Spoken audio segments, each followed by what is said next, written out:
crust now, you ruin the cheese-to-dough ratio for the final bite. That's mathematical suicide. But I'm hungry. Shut up, logical me. We have a strategy. Have you finally lost the last 2 functional neurons you had, or are you actually negotiating terms with leftover baked goods? Oh, Owl, I was just thinking out loud. Don't normal people do that? Am I officially losing it? Quite the opposite, my little confused friend. The fact that you talk to yourself, your room looks like a hurricane hit a thrift store, and you spend 3 a.m. researching the anatomy of deep-sea anglerfish might mean your brain is operating on a level others can only dream of. Wait, my weirdness is actually a super brain feature? Exactly. Sit down, eat your pizza, and let me explain why your quirks are actually the fingerprints of an exceptionally high IQ. The one-man conference. Most people think talking to yourself is the first sign of a breakdown. Science begs to differ. High-intelligence individuals use thinking out loud as a cognitive strategy. When you speak out loud, you externalize your working memory. You help your prefrontal cortex sort through complex information, clarify emotions, and solve problems in real time. Studies show that verbalizing tasks significantly increases search speed and memory retention. You're not crazy. You're your own chief strategist. Creative chaos.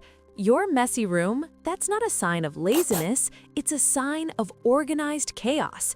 Researchers at the University of Minnesota found that people in messy environments generated significantly more creative ideas than those in sterile, tidy spaces. Why? Because order forces convention, while chaos encourages you to break rules and see new connections. Your brain prioritizes ideas over aesthetics. In a flow state, a genius doesn't waste energy sorting socks. They'd rather solve the riddles of the universe. The torture of small talk. If the question, "So, what did you do this weekend?" makes you want to crawl into a hole, that's a classic sign of a high IQ. Intelligent brains crave depth, patterns, and big questions. Small talk feels like using a Ferrari to deliver pizza. Technically possible, but a total waste of horsepower. Your brain doesn't get a dopamine hit from trivialities. You want to talk about quantum physics, social justice, or why axolotls look like they know a secret. Everything else is just background noise, draining your battery. The mental simulator. Often labeled as anxiety, overthinking in gifted minds is actually high-performance simulation. While others make a gut decision, your brain is running thousands of scenarios simultaneously. You analyze variables, calculate probabilities, and look for risks that are hundreds of miles away. Neurobiologically, you have an overactive prefrontal cortex. Yes, it leads to decision fatigue and stress, but it's the price for a high-resolution view of reality that others can't even perceive. You see the matrix, Hootie. The journey to nowhere. When teachers say, "Hoodie, focus," they usually don't realize your brain is currently peak performing. Daydreaming activates the default mode network. This is the state where the brain makes new connections between completely different fields of info. Einstein developed the theory of relativity during walks. J.K. Rowling conceived Harry Potter while stuck on a delayed train. When your mind wanders, it's working in the background on aha moments. Those who are always focused only see the path. Those who daydream see the whole map. The 3 a.m. rabbit hole. Incurable curiosity is the fuel of intelligence. When you lose yourself in Wikipedia rabbit holes, your brain releases dopamine, not because of a reward, but because of the process of learning itself. Scientists have found that curious people have a more active hippocampus, the center for memory formation. Your brain is training itself to forge links between seemingly unrelated facts. This isn't a distraction, it's a workout for your neuroplasticity. The inner circle. Intelligent people are often picky about their friends. This isn't arrogance or social phobia, it's energy management.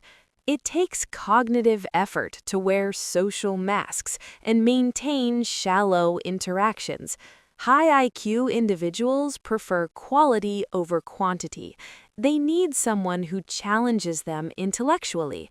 A deep dialogue with one person is worth more than 100 hollow conversations at a party. Your solitude is actually a strategic optimization of your social environment. Sarcasm is cognitive tightrope walking. If you often get side-eyed for your biting remarks, congratulations! Your brain is currently performing a feat of cognitive gymnastics. Sarcasm is actually far more complex than most people realize. Researchers from Harvard and Columbia universities have discovered that sarcasm is a literal catalyst for creativity. Why? Because when processing or creating a sarcastic remark, your brain has to juggle 3 layers simultaneously. First, the literal meaning of the sentence. Second, the realization that the exact opposite is intended. And third, the social context to make sure the joke actually lands. This is mental multitasking on steroids. It requires abstract thinking and lightning-fast situational analysis. People who are naturally sarcastic are constantly training their neural networks to jump between different layers of meaning. Your brain isn't just a simple calculator, Hootie. It's a high-performance processor using irony as a benchmark test. The solo laugher. Cognitive independence. Let's talk about a classic Hootie move. You tell a joke, absolutely nobody laughs, but you can't stop cracking up for the next 5 minutes. While this might look awkward to others, psychologically, it's a sign of cognitive independence and high intelligence. First, it shows that you don't need external validation. Your brain finds satisfaction in its own logic, rather than waiting for the applause of the crowd. Second, and this is the key point, humor in highly intelligent people is often based on recognizing extremely subtle connections and layers that aren't yet visible to the average mind. You're laughing because your brain made a connection between 2 completely different concepts that is so abstract the rest of the world is still stuck on the surface. You're not a weirdo laughing at nothing. You're the only one in the room who understood the joke on level 4, while everyone else is still searching on level 1. Finally, perhaps the strongest indicator of a genius-level mind, the ability to recognize patterns everywhere.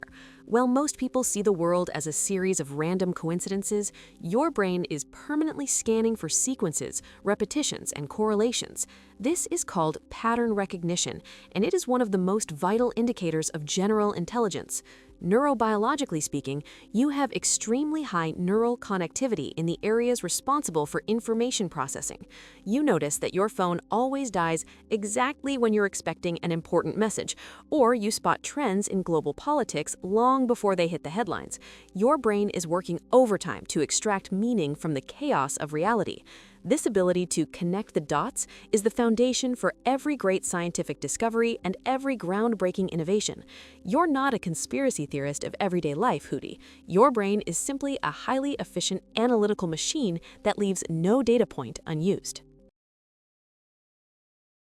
So, I'm not a mess. I'm an undiscovered mastermind, optimizing cognitive resources and hunting for universal formulas in my default mode network.